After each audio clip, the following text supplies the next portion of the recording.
السلام علیکم۔ ہمارا جو دین ہم کو ملا ہے وہ دو ہی طریقوں سے ملا ہے، ایک قرآن اور ایک سنت۔ قرآن بھی تمام مسلمانوں کے پاس پہلے دن سے، اور سنت بھی۔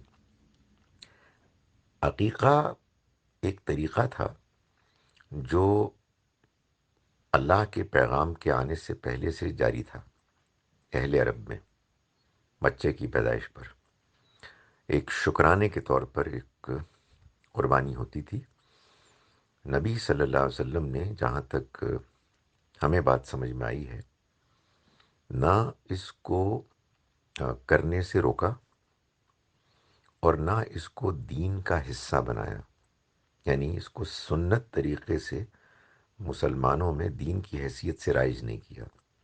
اس لیے اس شکرانے کے طریقے کو انسان کر سکتا ہے، بڑی اچھی بات ہے، اور کرے، گھر میں کرے، گھر سے باہر کرے، یہ اس کی اپنی مرضی ہے۔